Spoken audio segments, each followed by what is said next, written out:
Good evening, everyone. I am back with the final James Bond review for now, at least until we get Bond number 26.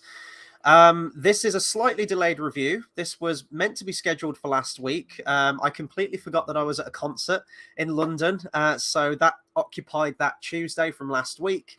I was at the Sound of 007 at the Royal Albert Hall, which was a fantastic concert. A bunch of the original artists returning, including Shirley Bassey, Lulu, Garbage, among loads of other people. There was David Arnold there and Hans Zimmer. A bunch of other singers doing their own renditions of Bond songs. And it was a great celebration of 60 years of Bond. It was absolutely wonderful. I think actually the concert, not the full concert, but you can view it on Amazon. I think it's Amazon Prime. It's all on there, so you can check out some of the performances on there, which is pretty cool. But nonetheless, I had to finish this retrospective, didn't I? 60 years of Bond, of course. Concluding tonight with No Time to Die, which was the film that came out last year after much delay due to various global circumstances, directed by Cary Joji Fukunaga, and is the final Daniel Craig iteration of his Bond era. And we're going to talk about it. We've got a lot of time to talk about it. There's no time to die, but we've got a lot of time to talk about this thing. And I'm probably going to need a lot of time for this one as well, because I have some thoughts. And anyway, we've got Carl in the comments. Thanks for tuning in, my friend. As always, great to see you. Hopefully you're doing well. Before we get into the review itself, please do consider subscribing to the channel for more can't talk, and I haven't even started on this yet. I will introduce this in a second. Subscribe to the channel for more movie reviews, television reviews, discussions, and live streams. This week is kind of mad for content, so I'm going to go through that at the very end of the review. I won't put it all at the beginning now. Suffice to say, there's a lot this week. We've got some series ending with this, for example, the Bond retrospective, 6 years of Bond. At the end of the week, Rings of Power will be ending, but I'll also be introducing some new stuff this week. So stay tuned at the end if you haven't heard what's to come. And while you're at it, give me a follow on Twitter as well. You can follow me at Hobbit Fan Editor. I'll post all the times that I go live, as well as some other stuff. A lot of stuff's been happening today on Twitter. So, you know, just before this, I don't want to bring the mood down completely, but Angela Lansbury passed away, you know, which was really, really sad. And, you know, I posted about that. There's a whole bunch of stuff in there and some cheery stuff as well, I promise. So, give me a follow on there. And more importantly, let me know your thoughts on No Time to Die. I think this is probably one of the most divisive Bond films there is, specifically related to that ending, which we, of course, will talk about when we get to the end.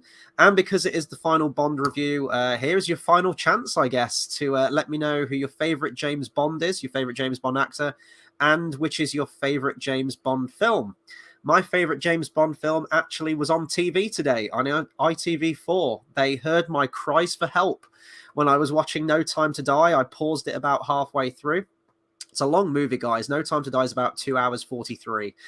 I think it's the longest. Well, I'm pretty confident to say that it's the longest Bond film. And License to Kill was on the TV, so I watched a couple of scenes from there. I kind of watched like the final act, and it just reminded me how much better License to Kill is as a Bond film compared to No Time to Die. Introducing my drink of choice. I did this last year for the final Bond review, and I'm going to do it again now. However, I totally forgot the lemon peel, like an absolute idiot. So I have had a go at making the Vesper again. And let's see if second time round it tastes any better. So 3 measures of Gordon's gin, 1 of vodka, and half a measure of Kino Lillet. Well, I got the equivalent of Kino Lillet, but let's give it a go.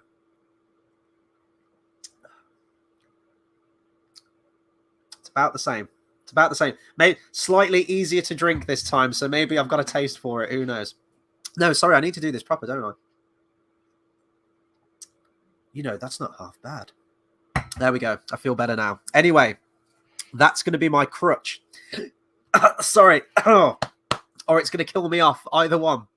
That's going to be my crutch to get me through the rest of this review. Also, guys, if I sound a little bit bunged up, it's because I am. I'm getting over a pretty bad cold at the moment, so nonetheless, I didn't want to delay this another week because we've delayed this review enough. So let's get to it. No Time to Die was one of the most anticipated films of that year. It was a film that I'd got the trailer for hundreds of times due to many delays in the film because of the global pandemic. It was certainly up there as one of those big tentpole films that, we were waiting to come out. There was Black Widow, there was this, and there was Top Gun Maverick, and it was, delay after delay after delay. Didn't think it was going to come out at all, and cinemas were kind of hinging on the release of this one. And luckily, a lot of people went to see it. It was that big going back to the cinema kind of film, and it was a great atmosphere to go back to. I'm going to split this review into kind of two halves. I really need to approach this film in two ways because in terms of its direction, I think Fukunaga does an incredible job with directing this film. I think it's a well shot. I think it's a well... I think the cinematography is gorgeous as well. I think it's an engaging film for the runtime. It's debatable whether it earns the runtime of 2 hours 43 because I'm of the firm believer that no James Bond film needs to be 2 hours 43, especially not for the story that this film's telling. But it holds your interest. It's the action staged very well. As I said, it's shot incredibly well and it's competently directed. I think it's more strongly directed than, for example, Quantum of Solace. If we're looking at exclusively the Daniel Craig era, because this is a very firm full stop at the end of the Daniel Craig era, and I would even go so far as to say the James Bond franchise in general. We'll get to that at the very end. But yeah, I think in terms of if you're going to just compare the direction of the Daniel Craig era, I think this is directed and is a much more... fun isn't the right word. I'm going to stop myself. It's a more engaging film than Quantum of Solace, and I think it's a more engaging and better directed film than even Sam Mendes' Spectre. Not Skyfall, but definitely Spectre. Spectre feels like a very overly long, laborious, miserable experience. And don't get me wrong, there's a lot of miserable experiences in this film also, but it just feels more entertaining of a film to watch. It feels like there's more life in there, which is a very ironic statement for when we get to the ending. So I'm approaching it in that way.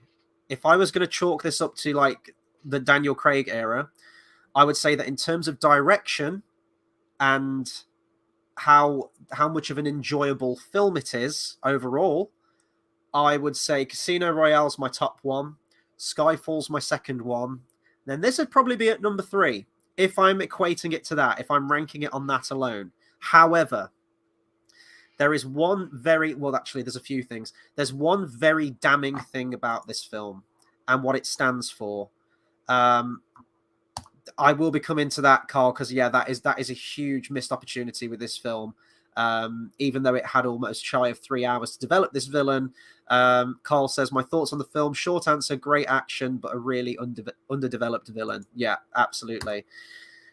But the reason that I would rank this as not just my least favorite Bond film in Daniel Craig's era, I'd vote this as my least favorite Bond film out of all 25 of them, is for its attitude and its dismantling of a legacy and the institution that is Bond. Of course, I'm talking about the ending, which I think is incredibly mean-spirited and just completely destroys the illusion as to what's kept these films going for 25 films. And, Bond will return. We see it in the end credits, but after how this film ends, I'm sorry, it just feels like it's done. You've killed the main character. That's it. And it just feels like there was no need for it to do that. I get the impression that that was a Daniel Craig choice. That there is a quote here, actually. I may as well just get onto the ending straight away, because that's easily my biggest problem that I have with this. Let me just see if I can find it real quick, because there's a quote here.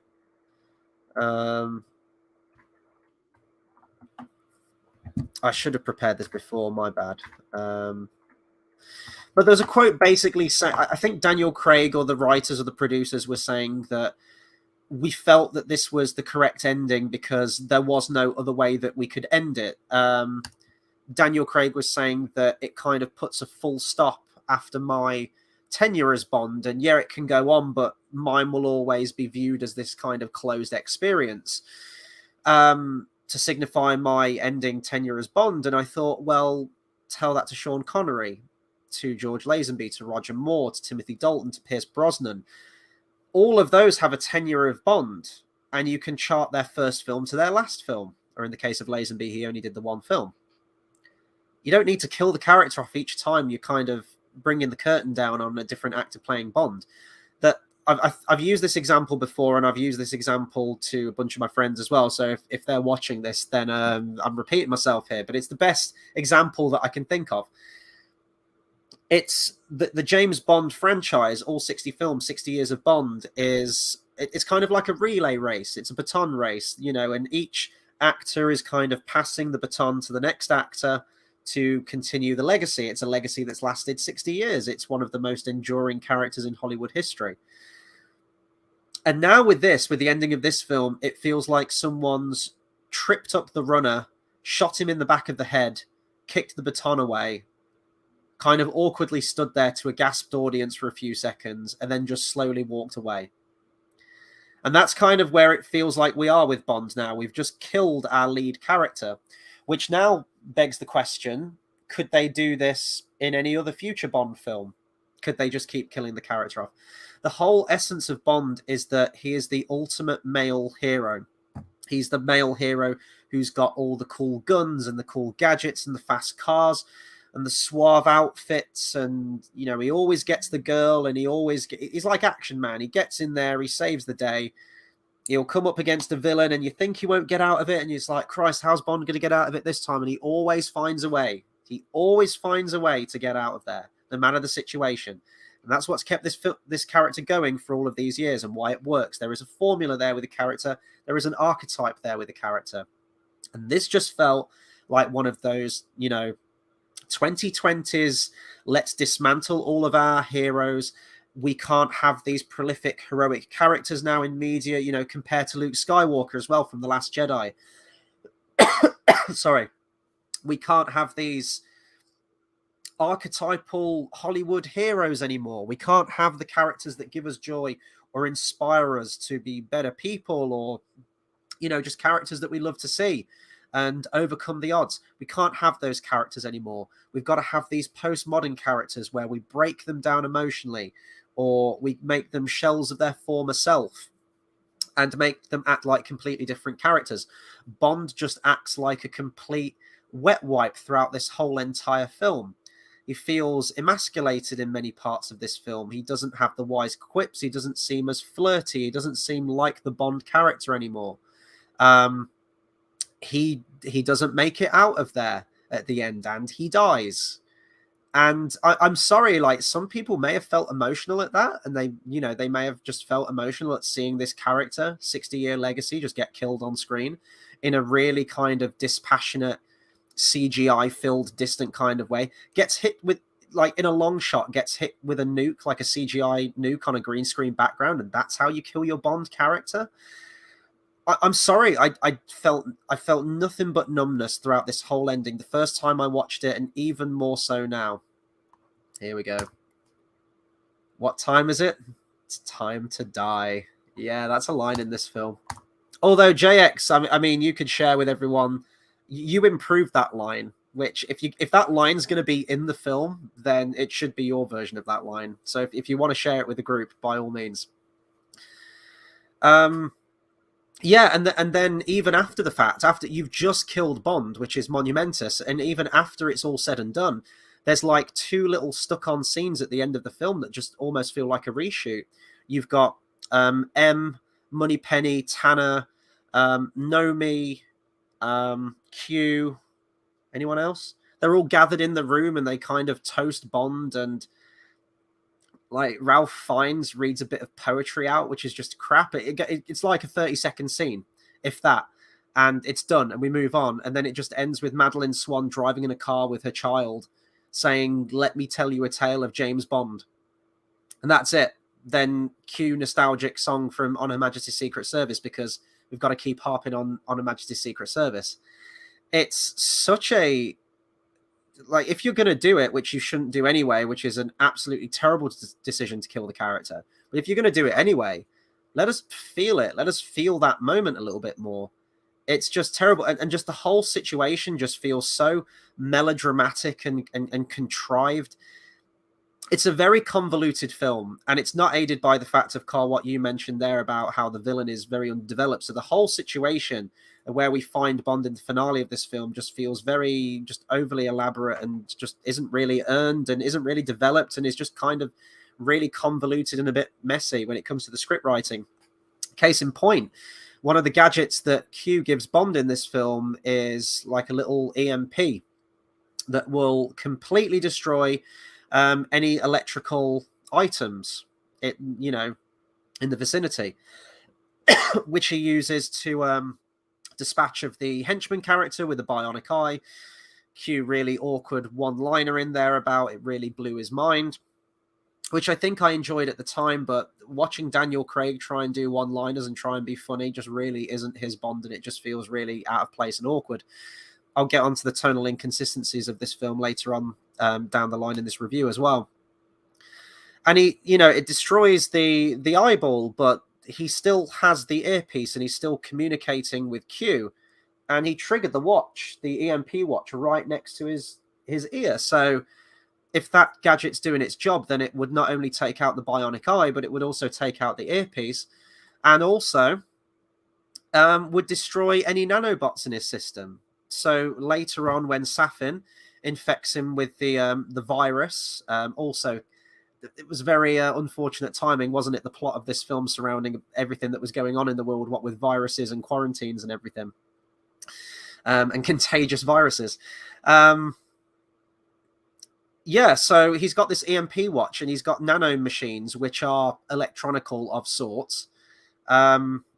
So couldn't he just, kill the nano machines in his system by using this watch? It's never really told what this watch can do and its limitations. And the whole ending just kind of shits the bed for this really mean-spirited, depressing, overly melodramatic ending, which just isn't Bond. A very necessary comparison to this film, another Bond film, and the Bond film that this film constantly tries to suck the dick of, is On Her Majesty's Secret Service, which you could argue, is a very dramatic Bond film. I would argue that it's a very entertaining Bond film. But obviously people go to the ending, right? And go, oh, well, that ended on a miserable note. That ended on like a really sad note. But Bond survived, and that is kind of not the cautionary tale, but it's sort of the crux of Bond's character. And that film really highlighted it. We hadn't really seen that in the Bond films before.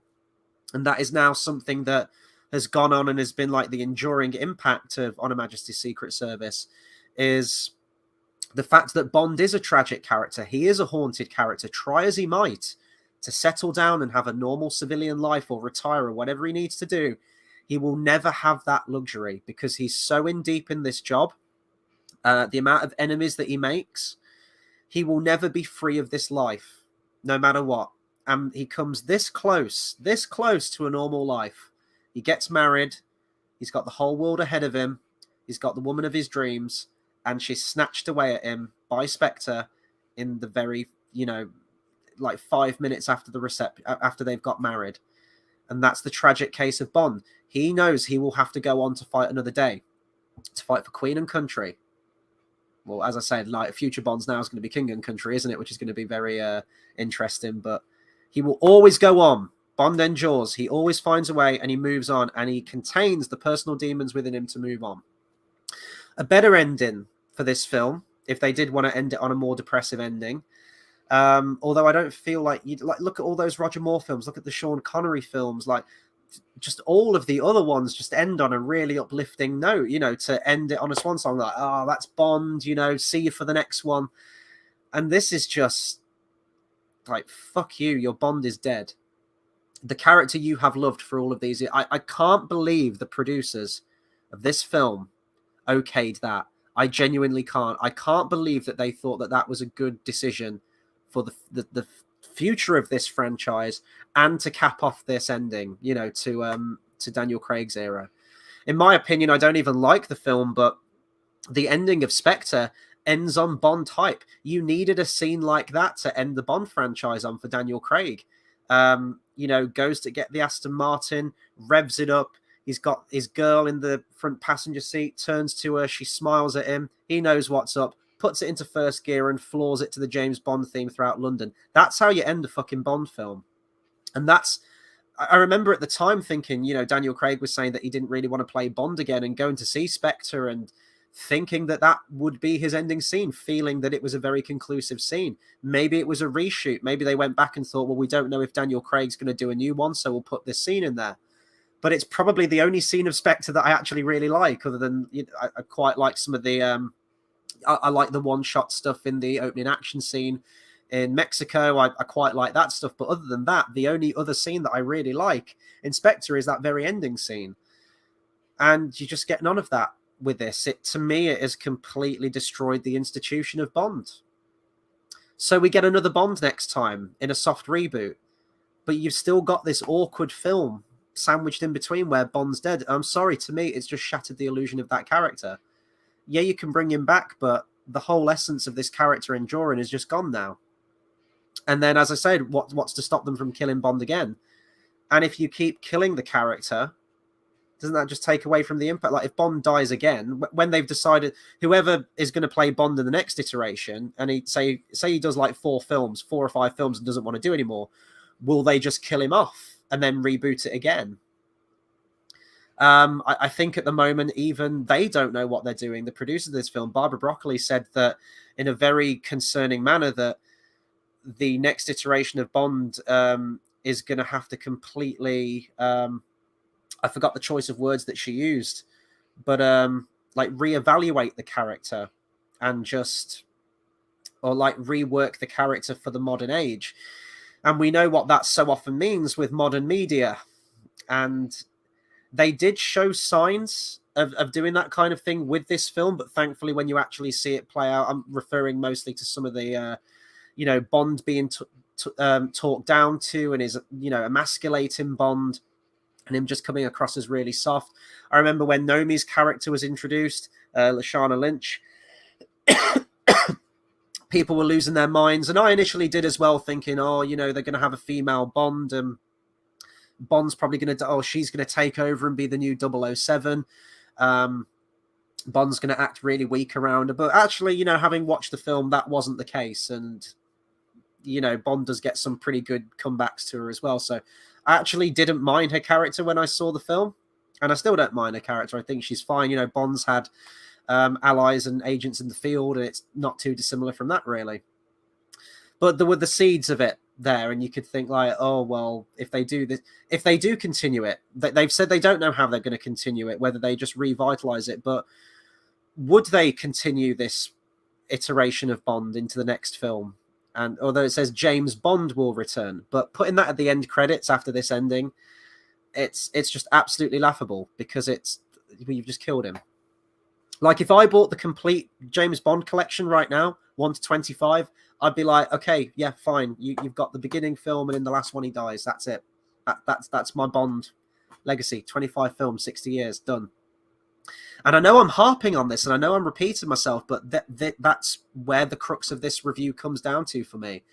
This is my least favorite Bond film out of all of them, purely for what it stands for and what it has done to that institution and what it has done to the character of Bond. I think it's completely damning, and I think it's just completely fucked over the entire franchise irreparably. I think it's done. I think, congratulations, you fucked it in the last film. There was no need for them to do that to the character, just to kind of go, oh, well, it's my last Bond film. It's Daniel Craig's last film, and that's the only possible way that we can end it. I think it's just, really narrow-minded, and I think it's destroyed one of the most archetypal characters and important characters in cinema history, as far as I'm concerned. Carl says he doesn't always get the girl thanks to this film. When he first meets Nomi, you think they're going to go back to hers, but they have to subvert expectations, and she rejects him. Exactly. And it's just, little by little, all of these things throughout the film. Like, I don't mind that occasionally happening, but it happens all the way throughout this film. There's the bit where he's, is it Paloma? Is that her name? Ana de Armas's character, who I actually really like, and is kind of like the walkaway character in this whole film for me. And she's only in the film for about 5 to 10 minutes. And she should have been the Bond girl of this film. Like, the chemistry that Daniel Craig has with her character in those 10 minutes, I wanted to see a whole film of that. That is the tone. Daniel Craig's performance, where he actually looks like he's emoting and having some fun for once in his life with this character, which would be nice. That was all evident, and he's worked with her before on Knives Out, hasn't he? So he's probably got that rapport with her in real life, which shows through in the actual performance of the two of them. And she's out of the film, and that's it. And then we just lull back to mundanity, which is a real shame. And what you mentioned there about, Nomi has to subvert expectations, as I say, I don't mind that happening once in a while, but he gives the come on to Ana de Armas, and she just immediately turns him down. You have Nomi, who he comes on to, and immediately turns him down. You have Madeline Swan carrying over from 2 movies, and there's just no chemistry there still. I'm sorry, I've got nothing against Léa Seydoux. Like, she's a great actress. She's a very emotive actress. I think she plays it well. I just don't think the writing's there for the pair of them. And I think, honestly, it's just those 2 actors together don't have that chemistry, don't mesh well. It's mostly down to the fact that every single time I see them on screen together, it feels like a father-daughter relationship. It feels like he's just trying to protect his daughter or something. But they're meant to be lovers. I don't believe that this is the woman, the chick from Spectre, Madeline Swan. I don't believe for a second that this is the woman that Bond's going to give it all up for. And, je t'aime, I love you, and it's going to settle down with it. I don't see it, because that didn't come through in Spectre for me. The bit where she tells him that she loves him comes right out of nowhere for me. I don't feel like it's earned. I think the chemistry is there with Ana de Armas in this movie, and I think the chemistry was definitely there between Daniel Craig and Eva Green in Casino Royale. Even to some respects, and I've forgotten her name, the actress who played the lead character in the lead Bond girl in Quantum of Solace. There wasn't anything romantic there, and even the kiss at the end of that film felt like it was Bond trying to just, he didn't want to open up to anyone. He couldn't. He's got to be emotionally closed off. And it was more of a platonic, we're both in this for revenge in different ways, and they bonded over revenge. And I really liked that, and I thought they had all right chemistry with each other. But yeah, Madeline Swan just does. And this film focuses so much on Madeline Swan too. Derpy Gaming says No Time to Die is all right for modern day film, but for a Bond film, it's not very good. Yeah, as I said, like as a film, how it's constructed, how it's directed, how it's paced, I don't have a problem with it. It's exceptionally well shot. The cinematography is great. It's engaging, I suppose, for the 2 hour 45 runtime, but it just completely shits on the legacy that's Bond. And, watching this again, I'm kind of torn on this. I'm interested to hear people's opinions on this. When I saw this last year, I was like, this is Daniel Craig's best Bond film. In terms of his performance, in that it actually looks like he's having fun. He shows a varied performance throughout the film. He shows that cold, ruthless side. He shows the emotive side. And it actually looks like it, he's throwing some one-liners in there. He's throwing some stuff like that. But having watched these films again, from Casino Royale, Quantum of Solace, Skyfall, Spectre to this, he feels like a completely different character. And I don't feel like it's earned. I feel like Daniel Craig's Bond is the miserable, monotone, depressed Bond that just looks like he wants to die every single second. And at the end of the film, he gets his wish. And I feel like you get that from the opening couple of scenes in the film, where he thinks that Madeline Swan's betrayed him, and he just looks really defeated and miserable, and he puts her on the train and he's like, you'll never see me again. And, that is Daniel Craig's Bond to me. So it feels like that's a logical carryover from the performances we've seen before.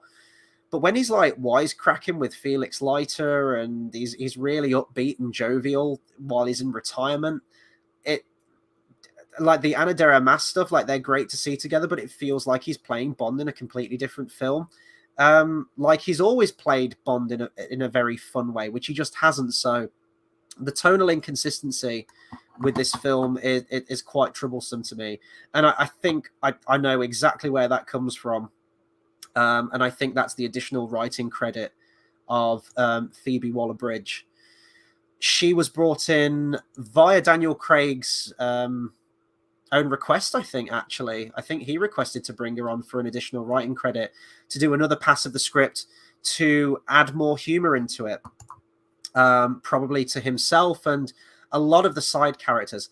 Why is Hugh Dennis in this film as a scientist? You've got Obachev, who's this weird, kooky, Russian scientist guy who feels like he's trying to emulate Boris from GoldenEye, and just tonally he doesn't match the film. He's really obnoxious, he's annoying, the humor just doesn't hit for me.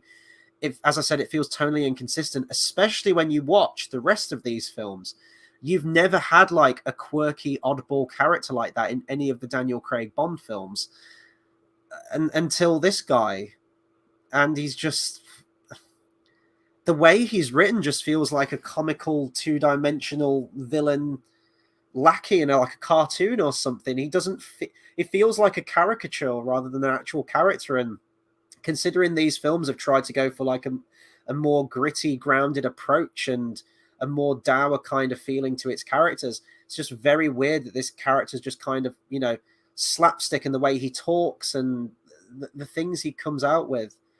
There's the bit at the beginning on the phone when the troops are coming in to extract him in London, and they catch him on the phone, and he's like, "Oh yes, Mr. Safin, yes, I will make sure that the DNA is switched." And then someone comes walking past, and he's almost busted. He's like, "Yes, I love animals." And I remember watching it in the cinema like, the fuck is happening? Who wrote this piece of shit? So a lot of the writing is just really bad to me in kind of that stuff. A lot of the humor really doesn't land for me just because it doesn't feel like it has a place here. There's also some genuinely terrible writing when it comes to how they deal with, how they tie up the loose ends, I guess, with Spectre and Blofeld. Blofeld's completely fucking wasted in this film. You cast Christoph Waltz, and to a point, I kind of blame Spectre for this as well with Sam Mendes. Like, Christoph Waltz, fantastic actor. He was fresh off Django Unchained and sorry, Django Unchained and Inglourious Bastards fame at that moment. He definitely had a resurgence from those films, and could have played a fantastic Blofeld. However, I just don't feel like they gave the character anything to do in that film, and was just like a real missed opportunity, I felt, at the end of Spectre. Nevertheless, it could be setting up something good for this. Maybe Blofeld, again, could be the main villain of this or have slightly more to do with the plot in this. Instead, we kind of have a pseudo Hannibal Lecter kind of appearance of Blofeld in this film. In this really obviously so over the... He's in this like prison great glass elevator from Willy Wonka, and it's just the slowest moving jail cell. It's in that scene where he talks to Bond, which is actually one of his few scenes, one of Blofeld's few scenes that he has in this film. The Spectre organization and how they can just completely... It's almost like they didn't know how to factor Spectre into this film, and they just didn't know what to do with it, and it was kind of, hanging over them like a shadow, and the writers just thought, right, we just need to get Spectre out of the picture. We just need to get them out of the picture right now. And the way they do that is, obviously the virus is selective, so it targets anyone. I get that. So if it gets onto any Spectre agent, it's just going to infect all of them that have come in contact with that DNA. I get that. But the situation as to how that event arises, every Spectre agent, we're led to believe in this film that every single global Spectre agent, the entire 100% member organization of Spectre, has gathered in this one room together to celebrate Blofeld's birthday. They're throwing a birthday party for their leader Blofeld whilst he's banged up in jail. Like, he gives a fuck about that. Like, Blofeld would, back in like the day of like Thunderball, where you've got that, where like Blofeld's obscured and he's got the white cat and he's like, tell me, how many millions have we created in extortion from holding this country to ransom? Do you think he'd be like, by the way, like, number 3, you have not sent me a birthday card for my birthday. For that, you will be liquidized. Would never happen. He doesn't give a shit about his birthday. And it's just so contrived, just that this super secret, like Illuminati style secret organization that has existed in the shadows, that is everywhere. As Mr. White says in Spectre, he's everywhere. Spectre is that invisible organization that can blend in plain sight, that is, you know, he could be the person that you nod at on the street as you're walking to work. He could be the fucking bus driver on the commute. He could be anywhere. He could be working at the checkout at your local supermarket or something. They hide in plain sight. And all of them are stupid enough to meet in one space. You haven't got like a bunch of Spectre agents out in the field doing extortion and corruption and other, you know, horrible shit across the world. You haven't got them overturning governments or reinstating people in places of power or extracting large quantities of money worldwide. They're all a birthday piss up for Blofeld. Well, happy birthday, Blofeld. It's absolutely ludicrous. It's laughable. It's downright cartoonish, and just the whole situation. You know, cool action scene notwithstanding, as I mentioned, Ana de Armas is fantastic. You know, she physically gets stuck in, does her own stunts as well. Well, at least in terms of the combat ones that we see. She's capable, she's fun, she's a really endearing character, and by Christ, I wish she was the main Bond girl of this film. If I was rewriting this whole film, and I hate doing this because obviously it doesn't change anything from the film that we've got, how I would do this, write your Bond girl out at the beginning of the film. So the whole Madeline Swan carryover, have her maybe have her crop up later in the film if you want to, but I would just have her that, yeah, she was actually a traitor all along. Basically like the opening to Austin Powers, The Spy Who Shagged Me, where he marries Vanessa in the first movie, and then in the second one, it's like, Vanessa, you're a fembot, and she's been a villain all along. Do something like that. Just, you know, he leaves with her, and daughter of Mr. White, and he's trusted another woman again. He's done the same thing that he did with Vesper, and she's betrayed him. So he puts her on the train, and he's like, get out of my sight. That's it. Maybe she could crop up later if you wanted her to have some kind of ties to the character of Safin.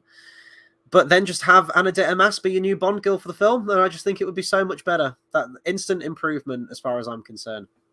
But yeah, the Blofeld stuff is just shit, and then, you know, they need to carry on over that stuff, don't they, of them being stepbrothers and, you know, my little cuckoo.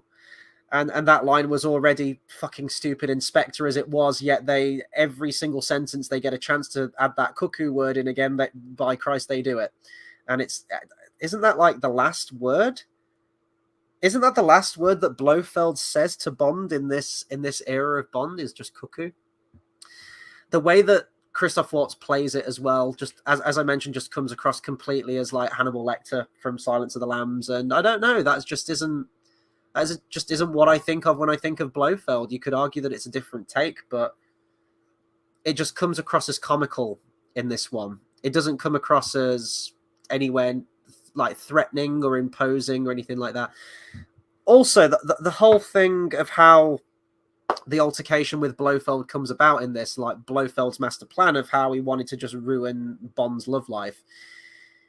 He has a bomb set up at Vesper's grave. I want to talk about that Vesper's grave scene as well, by the way, because we're just we're retreading so much old ground when it comes to the Daniel Craig era of Bond films. You have Casino Royale, where he feels betrayed by Vesper, and he's just completely emotionally deadened to it, and he's really depressed, and he's really miserable, and he's filled with anger and regret and things that could have been. By the end of that film, he's like, the bitch is dead. And it's a great origin story because it explains why Bond is emotionally numb to all the women that he will then meet, why he goes through women like, you know, hot and cold water. He can't get emotionally invested anymore because Vesper is his origin point. That was the one that got away. That was the one that hurt him. And he can't go back to that pain. He doesn't want to feel that again. It was a great origin story. Quantum of Solace comes out and repeats exactly the same character arc as I thought he already had in that first film. By the end of that film of Casino Royale, he's like, the name's Bond, James Bond. Boom. We've created this character. We've created the archetype, the Bond that we know. then Quantum of Solace comes out, and it takes place right after Casino Royale, and it just feels like an absolute retread where Bond has to reach the same emotional conclusion as he already did in Casino Royale, where he has to let Vesper go. And at the end of that film, he finally does, thankfully, after 2 films. He throws the love knot in the snow, and that's like one of the final shots of the film. It might be the final shot of the film, actually, if I remember rightly. He's finally let the past go. She's like, Bond, I need you back. And he's like, I never went anywhere. I was never gone. Done. We're done with the Vesper shit. And the fact that he has now let her go twice in the course of 2 subsequent films. We get no mention of Vesper in Skyfall. We get another retread of Vesper in that secret room where he finds the interrogation tape, and, it kind of kindles old memories a little bit. But then in this one, they go... Where do they go to? I need to remember where they go to. Matero. They go to Matero at Madeline Swan's request. And she wants to go there because they do some kind of ceremony in this really awkward expositional dialogue that they're burning secrets. They're letting go of the past. And they write their deepest, darkest secret on this piece of paper and burn it. And scatter it to the wind, and that's their way of kind of absolving themselves and letting go of past trauma or whatever it happens to be. And she says that we can't continue with our relationship, Bond, until you've let go of Vesper. And he goes to the grave and he lets go of Vesper for a 3rd time. And it's just, how many times is he going to just keep letting go of Vesper? Like, I thought we'd accomplished that films ago. Apparently not. That whole action scene, though, is very well shot. I think it's very engaging. I don't have any problems with it at all. I think it's fantastic, actually, that opening action scene. I did start a fan edit of No Time to Die, which I haven't actually worked on. I was going to do all of the Daniel Craig Bond films. I was going to do a fan edit of them, apart from Casino Royale, because I think that's perfect. Skyfall would need minimal changes to it. Predominantly the ones I'd be working on would be Quantum of Solace, Spectre, and No Time to Die. No Time to Die being the one that needs all of the changes because it's completely fucked. And the one change that I was really proud of, and I think works much better, is that I tried to recreate... Sorry. I tried to recreate the opening of For Your Eyes Only. To re-jog your memory if you can't remember, For Your Eyes Only opens with Roger Moore at the grave of Tracy. He gets taken away in a helicopter, which turns out to be a trap, and then Blofeld's controlling the helicopter. So it opens on an action beat where he begins in a graveyard, basically, at his past lover's grave. And I wanted to try and recreate that with No Time to Die. So you open with the gun barrel, and your opening scene is Bond approaching the grave at Matero. You open with a bang, literally, with a bomb going off. You go straight into your opening action scene, and you get to that title sequence within about 15 minutes, which is acceptable. The current opening of this film went on for so long and goes on for so long, I think that the title theme hits at about the 25-minute mark, which is way too long. Like, when I was watching this, I thought the Bond formula is you open with like a little opening action segment, and then you move into your opening title sequence. So much of this film was just going on that I thought, is this going to be the first Bond film that doesn't have an opening title sequence, and they're just going to play the Billie Eilish song in the end credits or something like that? It went on for so long, 25 minutes. Of any other Bond film, 25 minutes is pretty much a quarter of the way through your fucking film. So it was needlessly long. And the Madeline Swan flashback, what does it achieve? To me, that achieves absolutely nothing. Number one, you open on Madeline Swan like we give a shit. Who gives a shit about Madeline Swan? Number two, it's a flashback that we were already told about in Spectre, which actually I couldn't remember. I didn't know that this directly ties into Spectre, but having watched Spectre again recently for this retrospective, she mentions that someone came to kill my family. I went to the cupboard where they keep the bleach, and there was a gun there. They didn't have Safin written at that point, so it feels really weird that she doesn't talk about Safin, which I feel like she would absolutely talk about Safin considering they'd had a relationship together. Well, not a relationship as in a loving one, but there's some kind of weird shared connection there. I don't really get their connection in this film, to be honest. So we get told about it in Spectre. We also get told about it in dialogue within this film. She basically recounts everything that happens in the opening action sequence. Well, the opening scene of this with a young Madeline Swan. To the point where I just argue, what's the point? Why do we need this? Just lose it. It's superfluous. It drags out the runtime. And it opens on a character we don't even give a shit about. Like, why should a Bond film's opening scene be a flashback about the Bond girl? Like, just show us Bond doing something cool. Like, that's what an opening action scene should be for Bond. Yeah, right. I'm going to read some of you guys' comments because I need to kind of collect my thoughts of where I'm going to next with this review. I'm going to take another sip of this.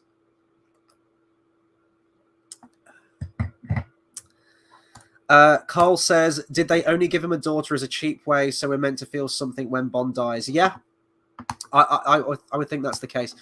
What's very interesting, actually, is that I was blaming the current writers for this change, but originally, I should have probably have opened with this, Danny Boyle was set to direct this film.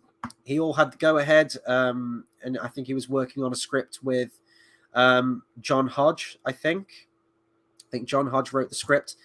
And in that script, I think it was going to be set in modern-day Russia. I've heard multiple things. I've heard it was going to be set in modern-day Russia. I heard it was going to be like a prequel. It was going to be like another origin film for Bond, which would be really weird. So I'm glad that wasn't the case, if that was true. But that idea about Bond having a child apparently came from John Hodge, and that was something that survived all the iterations of the script, was that. So that would, even if Danny Boyle had have directed this film, that most likely would have been in the script, was the fact that Bond had a child. And I'm sorry, but to me, Bond shouldn't have a child. He probably has many illegitimate children out there. I'm not saying he doesn't, but in terms of like a focus of the plot, it's just missing the point of Bond completely, as far as I'm concerned. And, you know, maybe this is just me, because I feel like Bond is a formula, and it's been successful based on that formula. I'm not saying you can't take chances with Bond. I'm not saying you can't do something dramatic, but I just feel like there are certain core sensibilities about the character that you just can't betray.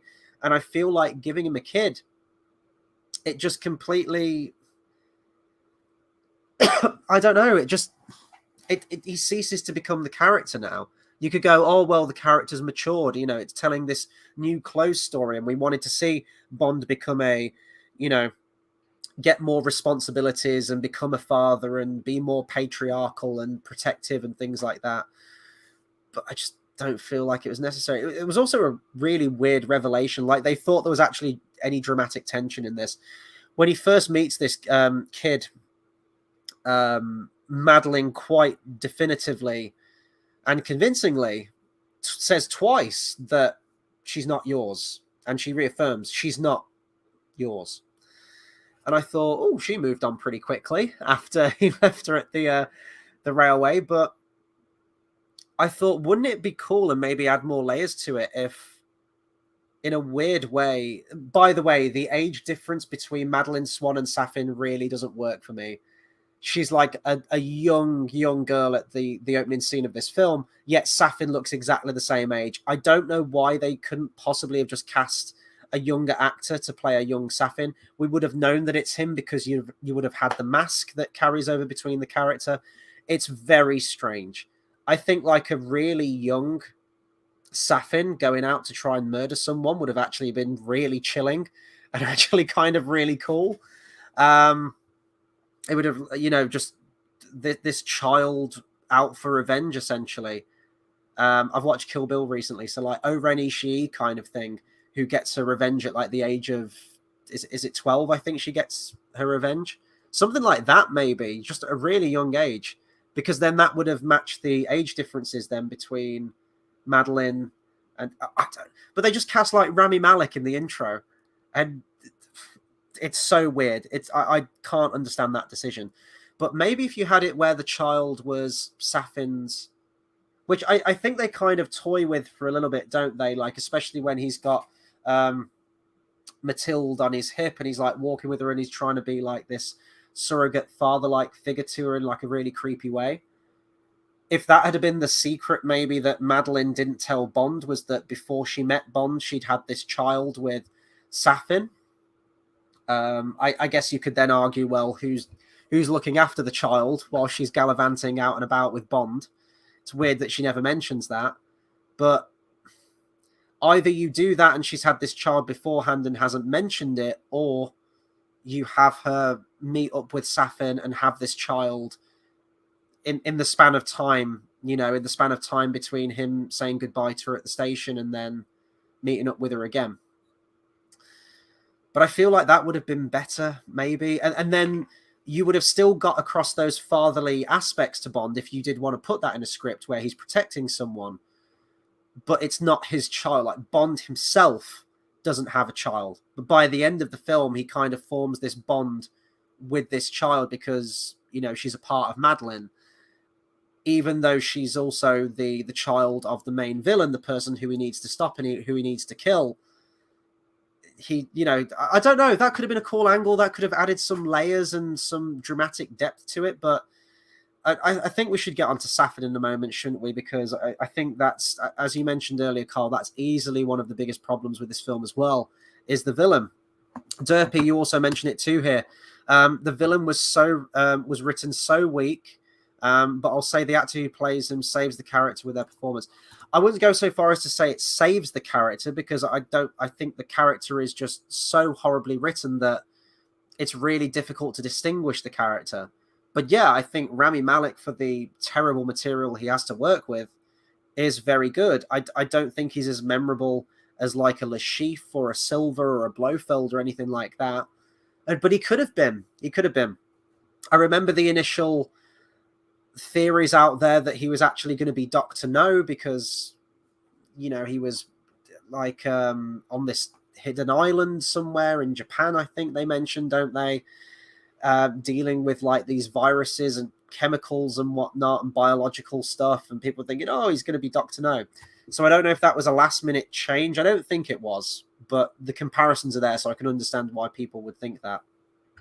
I'm glad they didn't do that, because then they'd be resurrecting too many old villains and just kind of soft rebooting too many villains. Because at that point, you'd think, well, would they, in the next film, would they just bring Goldfinger back and just do like a new version of Goldfinger, and then, all the villains that we've had before, just repeating them. So I like that he's a new villain. I think the concept for the character, there's so many problems with this character. I don't even know where to begin. Let's just talk about like the appearance of the character. So you look at the title sequence and the pre-title sequence as well, how he's wearing this kind of Japanese face mask, this porcelain mask. What relevance does that have? What ties does he have to this culture, this aesthetic? Does that factor into the character in any way, shape, or form? No. It's just a mask he decided to wear when he went out to go and kill Mr. White. And that's it. It's a cool mask, and I think it's a striking design, and I think it could have worked actually had the villain have worn that mask for the majority of the film, and that would have been his identity. The original design for the character was going to be that Safin was going to wear what is I think it's called like a Russian bear hunting outfit or something like that.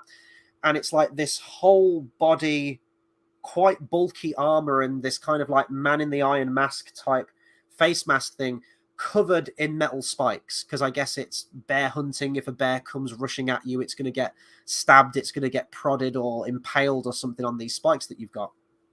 It almost looks like Pinhead, essentially, from Hellraiser. And that was the original concept for Safin's character, was that he was going to wear this outfit, which I actually think would have been a really cool outfit. I guess maybe that was, when it was going to be set in modern day Russia and the character was going to wear this like old style Russian outfit. Apparently there was going to be a henchman character that would also wear something similar to this, but eventually they decided against it because they felt that the costume was too, well, just Google it, like Russian bear hunting outfit, and you'll see what I mean. It looks like Pinhead from Hellraiser.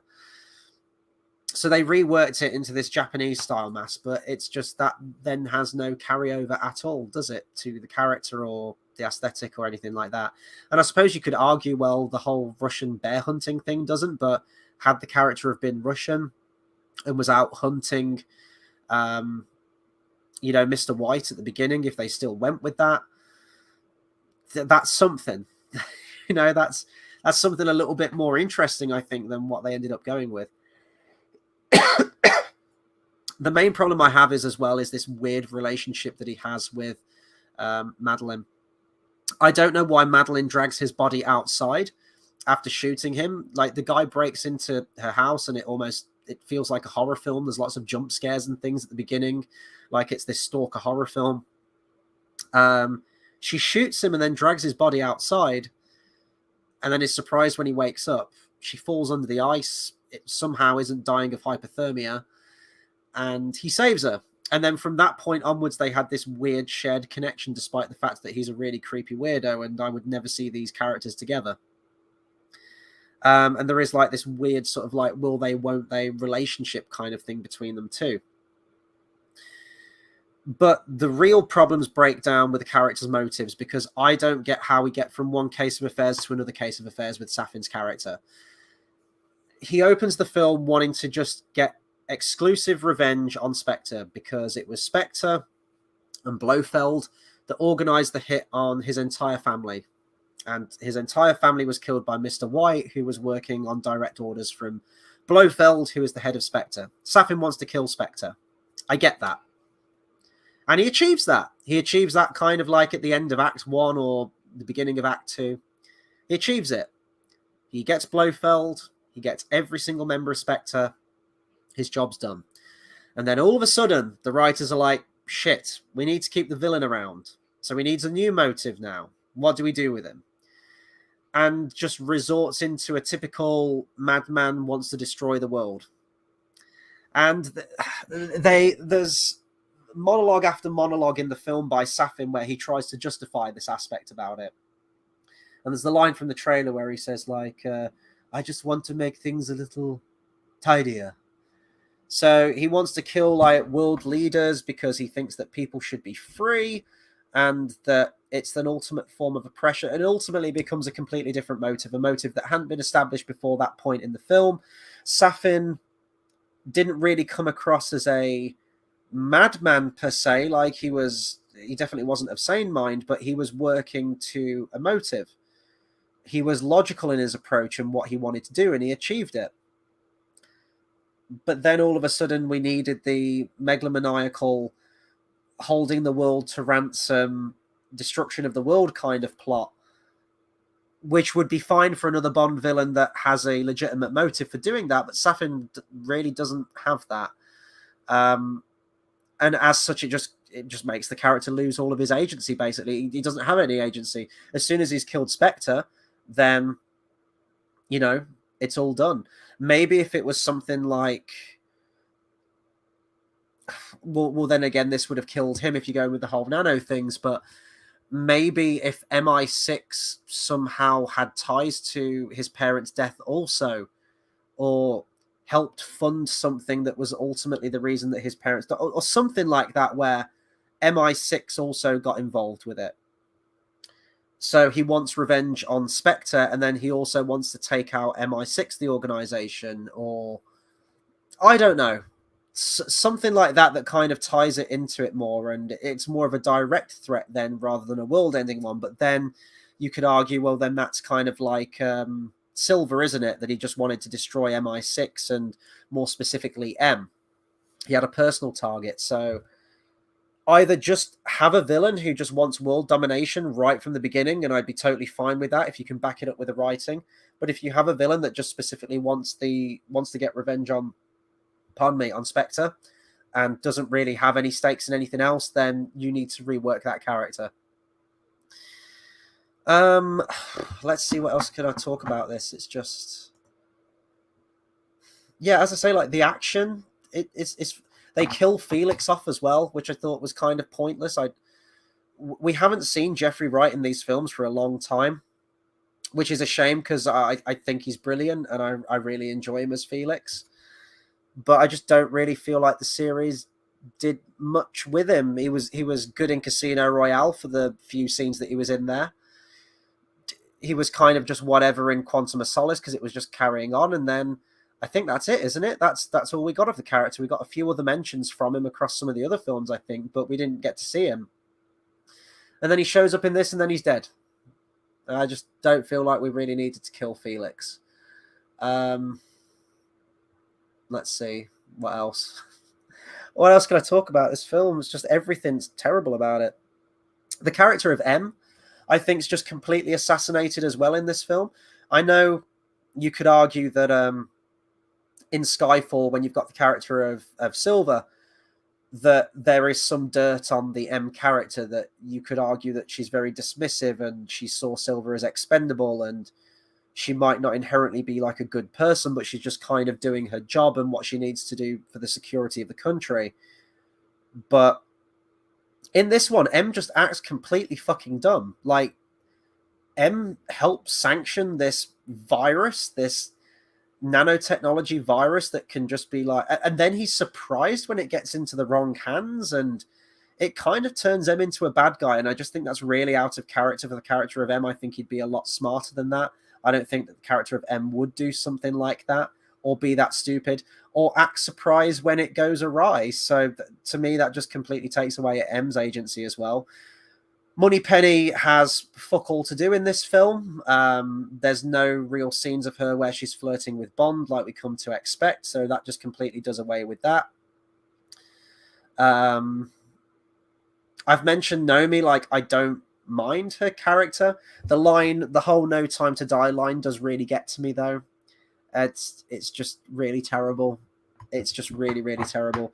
And then that Russian guy who's like the caricature, who just comes out of nowhere and is just like, oh, your race are inferior and I could commit mass genocide on your race. He's just like this racist piece of shit. That just kind of comes out of nowhere as well. Like, it's just done to like make you really hate this character right before he gets killed. You got a character, Logan Ash, in there, who's like this obviously not evil character. I do like the way he dies, though. It's very reminiscent to me of Roger Moore in For Your Eyes Only, where he kicks the car off the cliff. In this one, Bond just kind of slaps the car because he killed Felix, and the car just crushes him. I quite like that. That's about it. That's about it of what I can say for the film that I enjoyed. There's other little things in there as well. Q's gay now. Sure, if it helps you sleep at night in 2022, sure. You know, they have that line in the film where it's just like he's preparing for a date and he's just like, oh, he'll be here at any moment, and it's just like, you know, they just put that in there to appease people, and it's a line that they will most likely probably edit out for overseas. I don't know if they actually did, so that's just me guessing, but we know that Disney have done that shit before as well with Star Wars and a bunch of their other films, where they will edit stuff like that within the film to kind of gain brownie points with certain audiences in the West, and then just delete those scenes for overseas in the East because they don't like that shit, and they go where the money goes. So I don't know, it just felt pointless. Like, did we need to know that? No. Okay, Q's gay. Okay. Right on.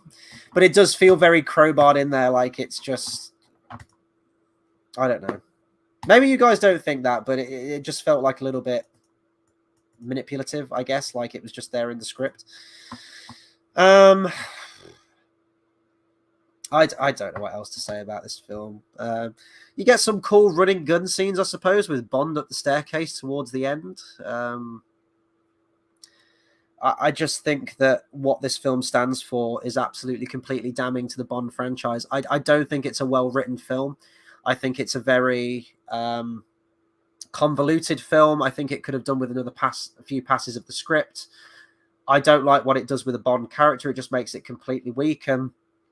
I think the thing that helped me through today and just kind of held a mirror up to this film of how awful it is was the fact, I think I mentioned this already at the beginning, was that ITV screened License to Kill today, which is my favorite Bond film and is a fucking awesome Bond film. Is a dramatic, is a personal Bond film, yet is still fun still entertaining, and still makes you go, fuck yes, Bond's like this ultimate hero character. This film doesn't do any of that. It's like, oh no, we can't have Bond be a hero now. He's got to be kind of falling apart and a shell of his former self and be completely emasculated and die at the end. Oh, I know what I want to talk about. I want to talk about the whole On Her Majesty's Secret Service shit. I'll get into that in a second. So yeah, the constant callbacks in this film to On Her Majesty's Secret Service, I think, are really manipulative, and I don't feel like they're earned by the film at all.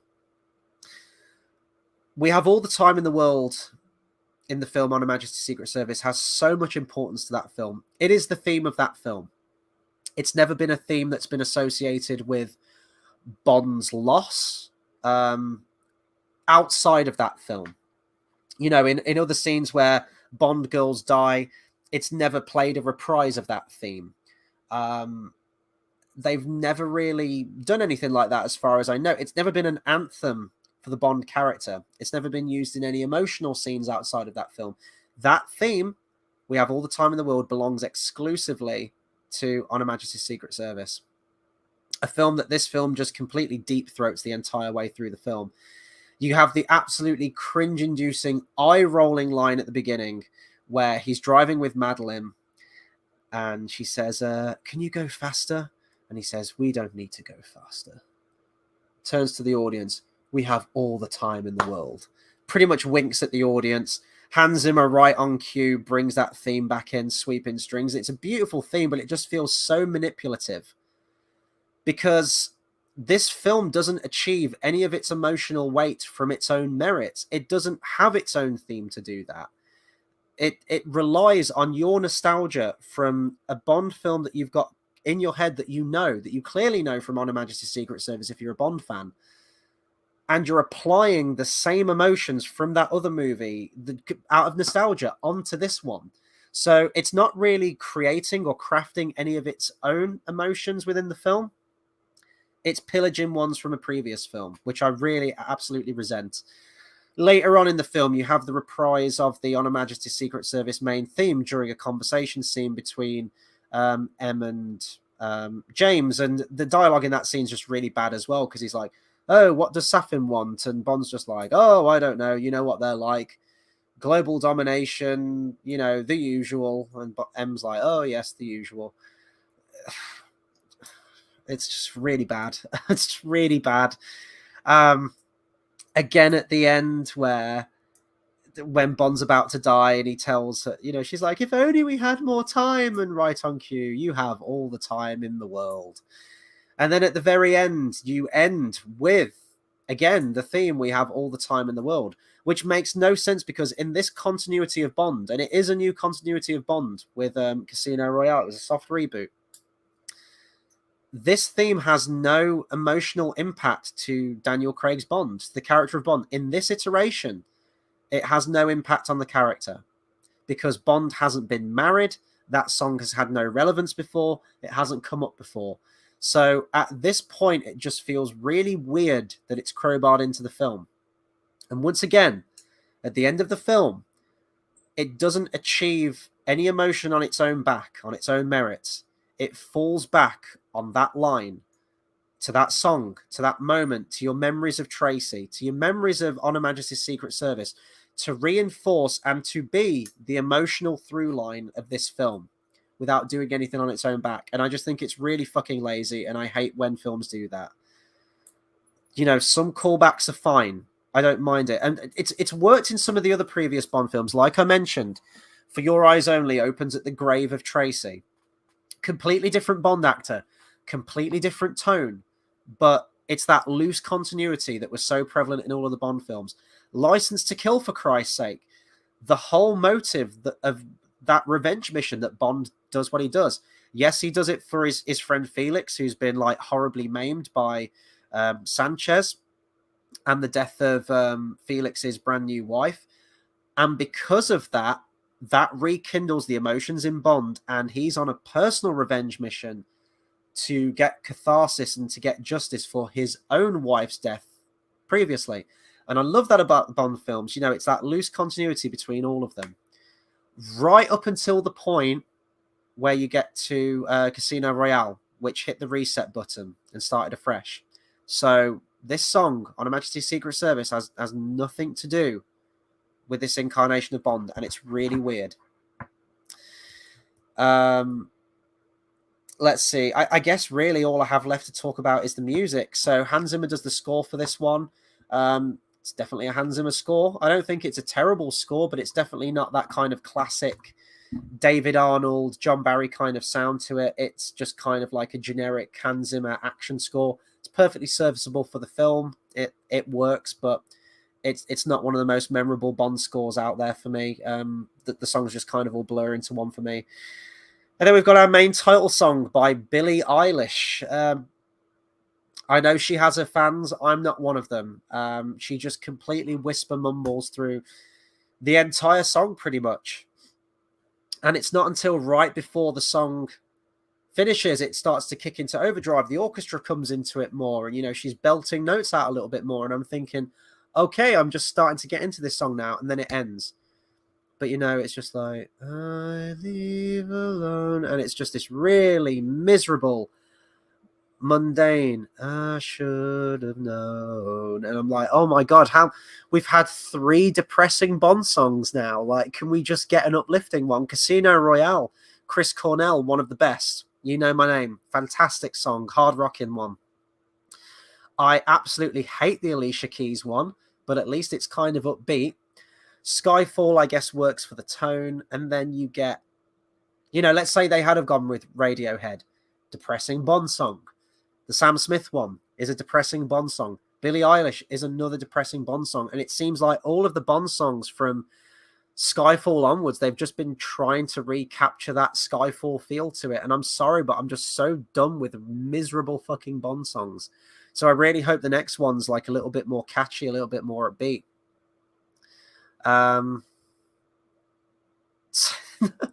So I guess that's kind of my thoughts on the film. There's other contrivances as well, like how did Blofeld know that Bond would go back to Vesper's grave and plant a bomb there? How did he know that he would go there at that time? Does he just have people working there, stationed there 24/7, just in case Bond returns there? It's shit like that that's just... Overall thoughts, it's my least favorite Bond film. It's not the worst made. Like, I think in terms of how this film's made, I think it's probably better than stuff like Diamonds Are Forever, Die Another Day, Quantum of Solace, Spectre.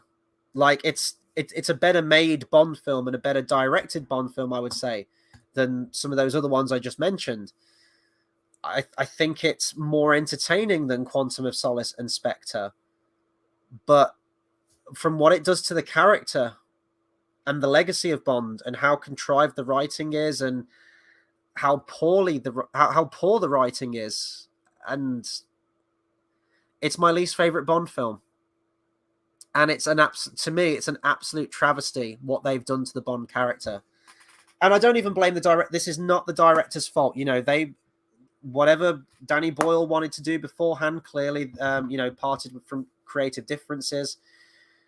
Clearly, the producers had a clear idea in their mind that they wanted to kill Daniel Craig, but I just don't think it needed to be that definitive. It's very similar to The Dark Knight Rises. I don't feel like you need to kill off the Batman character at the end.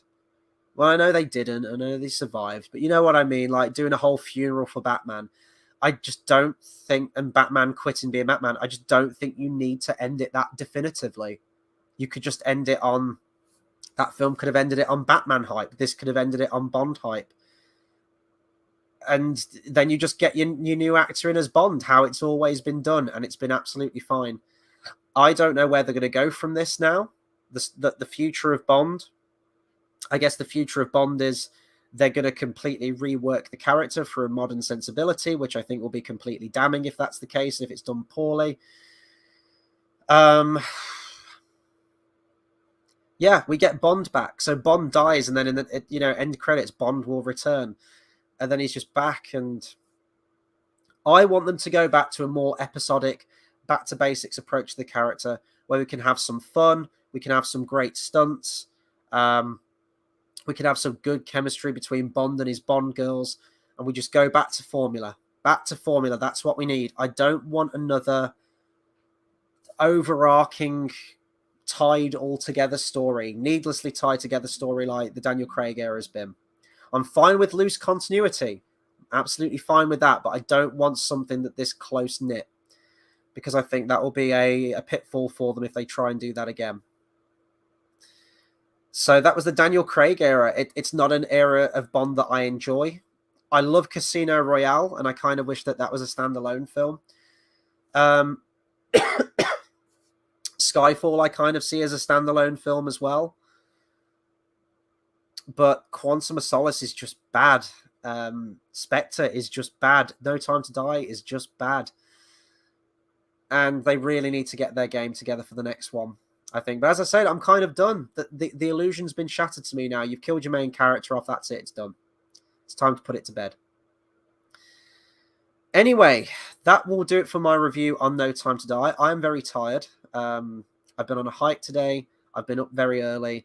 I'm basically shutting down, and I'm just going to keep repeating myself if I keep going through it. Have my opinions changed on No Time to Die? They've probably got worse the longer I've settled with it. I was never okay with Safin as a villain and the fact that they killed Bond off anyway and the miserable tone of the film.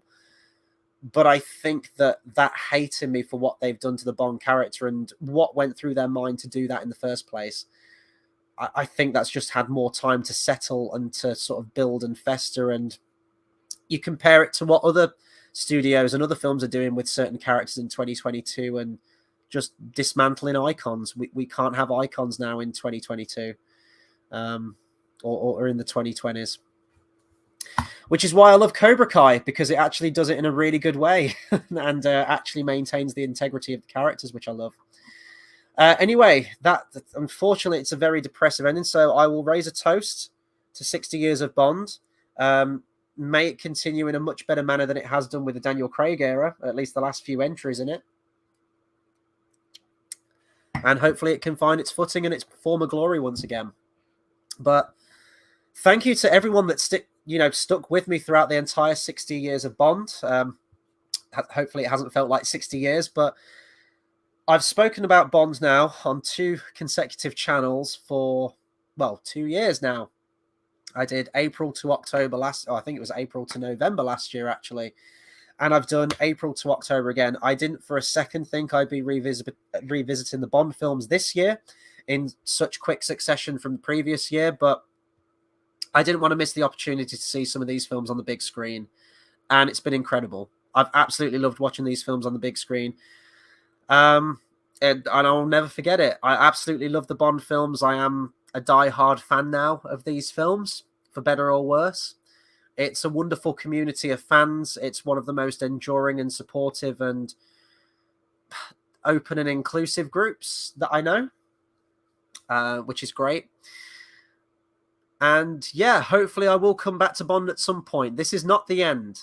This is not the end, but I am ready to move on. And I'm just going to go over other stuff that's coming up on the channel now. As I say, I'm going to try and edit out that whole section where things just went dark for about 10 minutes. But do consider subscribing to the channel for more movie reviews, television reviews, discussions, and live streams. Hopefully live streams that don't go down when the internet shits the bed. It's not very often it does that, but it's always very inconvenient when I'm in the middle of a live stream. Follow me on Twitter as well, at Hobbit Fan Editor. I'll be posting all the information regarding the next retrospectives that I plan on doing on the channel, as well as reviews and when you can expect to see them, and some other stuff along the way too. In the meantime, if you haven't done so already and you're discovering this review after the fact, let me know your thoughts on No Time to Die. Which camp do you fall into? Do you really love the ending of this thing and think that it was absolutely perfect for the ending of Daniel Craig? Or are you like me and think it was No Time to Die? They killed Bond. It was time to die. I think it was No Time to Die. In the meantime, let me know who your favourite actor to play Bond is, as well as your favourite James Bond film. And now I guess I can just kind of announce everything else coming out at the end of this week. I've already done this in one of my previous videos, but if you haven't seen already, I will be going live once again tomorrow, hopefully with JX Editor once again for another Star Wars Andor review. We're both very interested to see where that series is going, and I think episode 6 should hopefully be a big one. I'm hoping for a lot of stuff to happen in episode 6. So we'll be going live at 11 p.m. British Standard Time once again. I will also be live on Friday for the finale of The Rings of Power. So Bond's finishing tonight. The Rings of Power will be finishing on Friday. I'll be live again, once again, at the usual time of 11 p.m. British Standard Time. And yeah, I should hopefully again be joined with Everything in Middle-earth. I loved collaborating with him last week. It was a lot of fun. And I'm sure we'll have plenty to discuss for the season finale this Friday as well. And then I'll also be here for the next retrospective that I'm starting on Sunday. So I will be doing the James Cameron retrospective on Xenogenesis and Piranha 2: The Spawning. Now, tentatively, I've got that down as Sunday at 10 p.m. That may change. I don't currently know what I'm doing Sunday night. I think it is free. So that should hopefully be, well, that will be the next retrospective that I do. And I'm going to try and hopefully shoot for that Sunday. If plans change, as I mentioned, go and follow me on my Twitter. I'm just going to bring it up once again now for you people to follow. And I'll post any updates on there. But yeah, the next big retrospective is going to be the James Cameron movies in anticipation for Avatar 2 in December. There's a lot of films on there, a lot of films that I haven't yet seen. Will be a first-time viewing for me, including Piranha 2, his documentary films, and even The Abyss. The Abyss is a film that I've always wanted to see and have never got around to it. And also, of course, on that list are going to be among some of my favorite films of all time. Terminator, Terminator 2, Aliens, True Lies is a lot of fun as well. And I haven't gone back to watch Avatar since probably the time it came out. So it'll be nice to revisit Avatar and see if I still do have the same opinions as I did on it back then. Or if things may have changed. I don't know. So, yeah, plenty of stuff coming to the channel. A lot more content coming. Thank you to everyone that's tuned in tonight and commented along and maybe even stuck with me, even though the live stream cut out for that 10 minutes. Thank you once again for following me through this Bond retrospective, and I'll catch you guys in tomorrow's Star Wars Andor video. Take care, everyone.